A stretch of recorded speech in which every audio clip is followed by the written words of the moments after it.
नमस्कार भावी पोलिसांनो, बघा यावर्षी जी आपली कारागृहाच्या ज्या जागा आल्या आहेत यामध्ये जरा टॉपचा विषय बघा आपल्याला मित्रांनो. जागा खूप कमी प्रमाणात म्हणजेच किती हो, फक्त 4 जिल्ह्यामध्ये मुंबई, पुणे, नागपूर आणि नाशिक ग्रामीण. बघा या 4च ठिकाणी फक्त जागा आपल्याला पाहायला मिळत आहेत. म्हणजेच काय कॉम्पिटिशन इतकं भयानक असणार आहे. म्हणजेच काय हो, तर बघा या ठिकाणी सुद्धा लाखो मध्ये फॉर्म येणार आहे. म्हणजे मला तुम्ही फक्त सांगा, आता तुम्ही बाकी SRPFचा फॉर्म भरणार आहे, तुम्ही जिल्हा पोलिसचा सुद्धा फॉर्म भरणार आहे, म्हणजे तुम्ही बाकीचे सर्व फॉर्म भरणार आहे. मला सांगा, तुम्ही कारागृहाचा फॉर्म म्हणजे भरणार नाही का हो? जो मुलगा बाकीचे 4 फॉर्म भरतोय तो पण कारागृहाचा फॉर्म भरेलच ना. बघा या 4 जिल्ह्यापैकी त्यानं फॉर्म 100% त्या ठिकाणी टाकणारच आहे. म्हणजेच काय, जो मुलगा बाकीचे 4 फॉर्म भरतोय, जी मुलगी समजा त्यांनी शिपाईचा फॉर्म भरते, तालुक्याचा फॉर्म भरते आणि त्याच ठिकाणी अजून एक कारागृहाचा म्हणजे 100% तर आपण फॉर्म भरणार आहे. म्हणजे आपण इथला फॉर्म काय सोडून देणार आहे का? तर नाही, अजिबात नाही. आपण काय सर्व फॉर्म भरणार आहे. म्हणजेच बघा या 4 जिल्ह्यामध्ये मित्रांनो कॉम्पिटिशन म्हणजे यावर्षी जरा जास्त पाहायला मिळणार आहे. बघा मित्रांनो, आता सर्वात जास्त जागा आहेत मुंबईला, तर सर्वात जास्त कॉम्पिटिशन पण कुठं असणार आहे तर मुंबईला. तर त्यानंतर बघा पुणे, नागपूर आणि नाशिक ग्रामीण या ठिकाणी पण म्हणजे मित्रांनो कॉम्पिटिशन कमी असणार आहे का? तर नाही, अजिबात नाही. सगळीकडेच बघा कॉम्पिटिशन हे जरा सारख्या प्रमाणात असणार आहे. तर असं का म्हणतोय बघा, समजून घ्यायची माहिती आपल्याला. मला सांगा मित्रांनो, बघा गेल्या वर्षी मुंबईचं जे ग्राउंड होतं त्या ठिकाणी काय झालं माहितीये का? मुलं म्हणजे समजा बऱ्याच लांबचा प्रवास करून ग्राउंडसाठी आले, त्यांना तिथलं वातावरण सूट झालं नाही. बघा म्हणजे बाकीच्या पण गोष्टी आल्या, प्रवास केलेला असतोय, मग त्यामुळे काय झालं त्यांचं ग्राउंड, त्यामुळे काय झालं माहितीये का, त्यांचं जे ग्राउंड होतं मित्रांनो 40 त्यांचं ग्राउंड होतं किंवा 42, 43 म्हणजे या दरम्यान त्यांचं ग्राउंड होतं. पण त्यांनी मुंबईला आले मित्रांनो, त्यांचं ग्राउंड किती आलं? 32, 33, 34 या दरम्यान त्यांचं ग्राउंड आलं. तर काय झालं माहितीये का, एक त्यांची जी अपेक्षा होती मित्रांनो की माझं ग्राउंड 40+ किंवा 42 पर्यंत गेलं पाहिजे होतं, स्वतःवर मी इतकं ग्राउंड मारू शकतोय. पण काय झालं, त्यांना नियतीने दिला धोका. म्हणजे काय झालं, त्यांच्यासोबत झाला गुलीगत धोका. म्हणजे मित्रांनो त्यांचं फक्त ग्राउंड 32, 33, लेखी द्यायची एकदम टॉप त्यांची लेखी 90+ मार्काची होती. पण काय झालं, म्हणजे पूर्ण त्यांचा एक उन्हाळा उठला त्या ठिकाणी. तर मित्रांनो म्हणजे बऱ्याच मुलं फक्त ग्राउंडलाच कटली, त्यांचं ग्राउंड चांगलं सुद्धा होतं. तर बघा तुम्ही यावर्षी जरा विचार करायचा आहे मित्रांनो की आपण मुंबईला फॉर्म भरला पाहिजे का?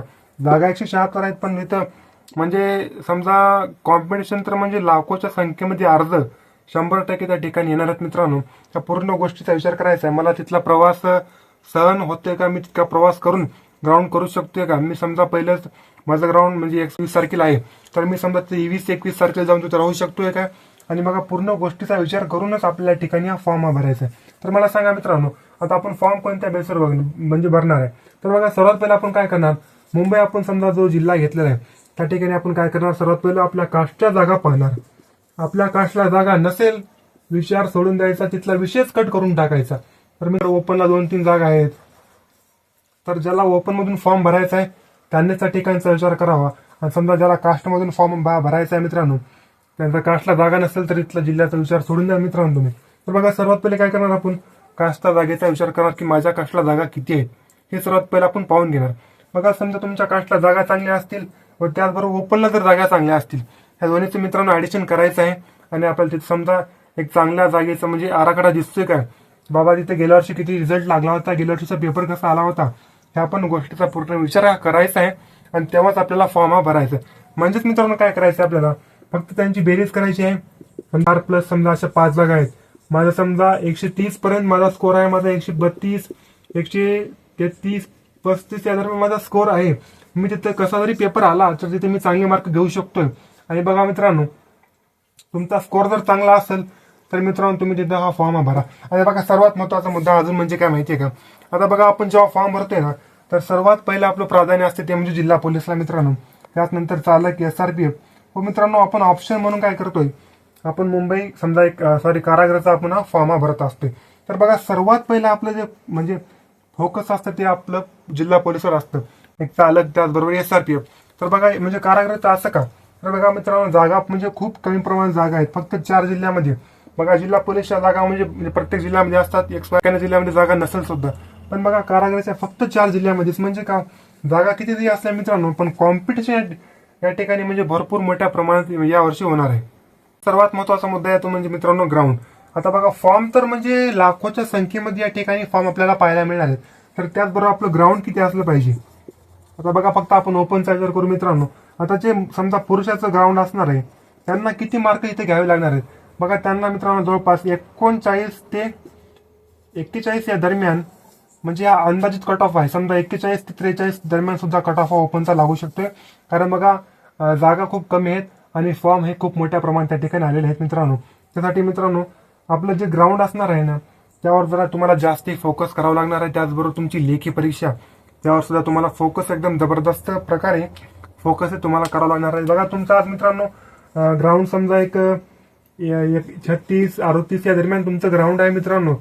तुम्हाला अजून वाटते की बाबा माझा लवकरात लवकर हा स्कोर वाढला पाहिजे, जेणेकरून समजा तुम्ही जास्त प्रॅक्टिस हे केली असायला हवी, म्हणजे तुमचा स्कोर हा लवकरात लवकर वाढणार आहे. तुमचा समजा 1616 मार्काचा आहे, तुम्ही त्याचा 18 मार्काचं कसं करता येईल यावर जरा विचार केला पाहिजे. त्याचबरोबर अजून म्हणजे महत्वाचा मुद्दा म्हणजे तुमचा गोळा. बघा माझं म्हणणं आहे काय मित्रांनो, गोळा सर्वांचाच आउट ऑफ असला पाहिजे.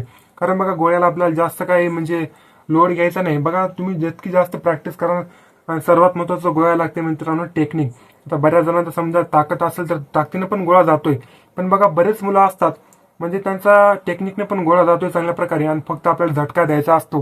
पण नेमका झटका द्यायचाच कधी हेच मुलांना माहिती नसतं. आणि बघा त्यासाठी त्यांचा गोळा समजा 12 मार्क जातोय, कधी कधी आउट ऑफच्या रेषेपर्यंत जातोय, त्या रेषेवर पडतोय आउट ऑफच्या, पण त्यांचा गोळा हा तिथला क्रॉस होत नाही. तर मित्रांनो योग्य पद्धतीने चांगल्या प्रकारे टेक्निकचा वापर करा आणि तुमचा गोळा कसा आउट ऑफ होईल यावर जर लक्ष द्या. कारण बघा जर तुमचा गोळा थोडा समजा मागे आला तर डायरेक्ट आपले 3 मार्क करत असतात मित्रांनो. बघा 3 मार्क म्हणजे काय छोटी गोष्ट नाही बरं का. हजारो मुलं एक एक मार्काने वेटिंगला असतात. त्याचबरोबर बघा तुम्हाला जर 3 मार्क इथे जागेवरच कमी पडले तर म्हणजे बघा तुम्ही थोडं तर दुसऱ्यांपेक्षा एक पाऊल तर थोडे मागे असणार आहे. त्यासाठी सर्वात महत्त्वाचं आपण काय केलं पाहिजे, आपण आपलं ग्राउंड हे परफेक्ट बनवलं पाहिजे. समजा तुमचं ग्राउंड परफेक्ट असेल मित्रांनो, तुम्हाला समजा लेखीचा तर पेपर म्हणजे सर्वांना सारखाच येणार आहे, पण तुम्ही ग्राउंडमध्ये समजा इतरांपेक्षा काहीतरी वेगळं करू शकते.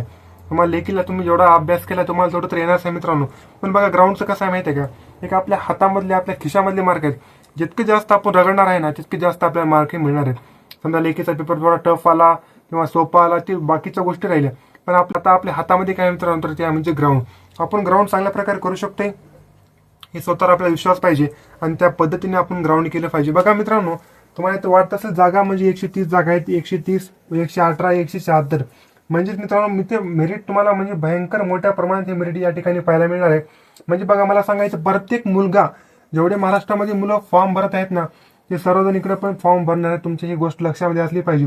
आणि बघा जेणेकरून समजा बऱ्याच मुलांची दुसऱ्या जिल्ह्यामध्ये निवड जरी झाली मित्रांनो त्यांचा फॉर्म या ठिकाणी असणार आहे. म्हणजेच काय फॉर्मची संख्या तर वाढलेली असणार आहे. पण समजा ज्या मुलांचं सिलेक्शन इकडे झालेलं नाही बाकीच्या जिल्ह्यामध्ये त्यांचं सिलेक्शन झालेलं नाही ते मुलं 100% मित्रांनो आता माझा लास्ट ऑप्शन आहे. मला हे म्हणजे काही करून मला कारागृहाचा पेपर काढावा लागणार आहे. मला कारागृहाचं ग्राउंड हे 100% काढावं लागणार आहे. म्हणजे या विचाराने मुलं इथं मित्रांनो शेवटची लढाई मला लढायची आहे या उद्देशानं. समजा जे पोलीस भरती करणारे मुलं आहेत त्यांनी ते 100% म्हणजे एकदम भारी प्रकार त्यांनी परफॉर्मन्स हा त्याने देणार आहेत. त्यासाठी मित्रांनो तुमचं पण ग्राउंड चांगल्या प्रकारे असू द्या, तुमची लेखी पण चांगल्या प्रकारे करून ठेवा. बघा मित्रांनो एक एक मार्कानं आपण वेटिंगला पडत असतो. ते वेटिंगला जर पडायचं नसेल तर आज आपल्याकडे वेळ आहे. चांगल्या पद्धतीने ग्राउंड करा, चांगल्या पद्धतीने लेखीचा अभ्यास करा. त्याचबरोबर मित्रांनो मी म्हणजे आपण पुस्तकं कोणती वापरली पाहिजे जेणेकरून म्हणजे काय तुमचा लेखीचा स्कोर आहे मित्रांनो लवकरात लवकर वाढला पाहिजे. कारण बघा आपल्याकडे वेळ खूप कमी आहे आता. त्या आपल्याला योग्य म्हणजे वेळेचा बघा कमीत कमी वेळ जास्तीत जास्त आउटपुट आपल्याला निघालं पाहिजे बघा, जेणेकरून आपला स्कोर हा लवकरात लवकर वाढला पाहिजे. त्यासाठी मित्रांनो मी एक पुस्तकांची समजा संच आपल्याकडे पुस्तकांचा संच कशा प्रकारे असला पाहिजे याचा मी व्हिडिओ टाकणार आहे मित्रांनो. तुम्ही तो सर्वांनी जाऊन व्हिडिओ पाहायचा आहे मित्रांनो. आणि व्हिडिओ तुम्हाला कसा वाटला, तुम्हाला त्यातले पुस्तकाचं मी पुस्तकं दाखवणार आहे ते पुस्तकं तुम्हाला कसं वाटले आणि तुमच्याकडे ते पुस्तक आहेत का. म्हणजे तुम्ही बरेच पुस्तक वापरताय मित्रांनो पण तुमचं तरी पण लेखीचा स्कोर का आवडत नाही. तुम्ही कधी विचार केला का समजा तुमचा एखादा प्रश्न चुकलाय, समजा तुमचा एखादा गणिताचा XYZ प्रश्न चुकलेला आहे, तो प्रश्न माझा का चुकलाय, मी त्या प्रश्नांचा अभ्यास केला का, त्याचबरोबर मी त्या प्रश्नांचा PYQचा अभ्यास केलेला आहे का, त्या चॅप्टरचा पूर्णपणे मी अभ्यास केलेला आहे का, ही गोष्ट तुमच्या लक्षामध्ये आली पाहिजे. आणि बघा तुम्ही जर PYQचा अभ्यास करत नसताल आणि तुम्ही जर वारंवार रिव्हिजन म्हणजे प्रत्येक विषयानुसार जर तुम्ही रिव्हिजन करत नसताल मित्रांनो तर बघा त्याचा काही अर्थ नाहीये. तुम्हाला जेवढे येते ना तुमचं तेवढं परफेक्ट असलं पाहिजे, जेणेकरून बघा एक एक मार्क आपल्याला खूप महत्वाचा आहे. एक एक मार्कांना हजारो ते म्हणजे शेकडो विद्यार्थी मित्रांनो वेटिंगला पडत आहेत. बघा वेटिंग कधी खुलते काय म्हणजे आपण सांगू शकत नाही, पण बघा मेरिटमध्ये आपलं नाव 100% आलं पाहिजे. त्यासाठी एक एक मार्क आपल्याला खूप महत्वाचा आहे मित्रांनो. एक समजा मेरिट पुरते जरी मार्क पडले किंवा मेरिटपेक्षा एक जरी मार्क आपल्याला जास्त पडला ना मग आपल्या आयुष्यभराच्या भाकरीचा प्रश्न आपला मिटणार आहे. त्यासाठी मित्रांनो आपल्याला चांगल्या प्रकारे तयारी करायची आहे. आणि बघा सर्वात नंतर जे फक्त 4 जिल्ह्यामध्ये जागा आहेत, तर तुम्हाला पूर्ण चांगल्या प्रकारे निर्णय घेऊनच इथं फॉर्म भरायचा आहे मित्रांनो. तुम्ही कुठं चांगलं तुमचं टोटल बघा. सर्वात पहिले तुम्ही डेमो दिलेला आहे का, तुमचा स्कोअर चांगला जातोय का, तुम्हाला ते सर्वात पहिले पाहून घ्यायचं आहे आणि तेव्हाच तुम्हाला या ठिकाणी फॉर्म भरायचा आहे. आणि माझ्या म्हणणं मित्रांनो फक्त मुंबईमध्ये बघा जवळपास एक कोकण विभागातल्या मुलांनी फॉर्म भरला तरी चालेल, कारण हे जवळजवळ कसा प्रवास कमी असतोय, त्यामुळे त्यांचा ग्राउंडचा परफॉर्मन्स म्हणजे चांगल्या प्रकारे होऊ शकते. तर मित्रांनो तुम्हाला व्हिडिओ कसा वाटला नक्कीच मला कमेंट बॉक्समध्ये सांगा. आणि चला तर भेटूया नवीन व्हिडिओमध्ये. जय हिंद, जय महाराष्ट्र.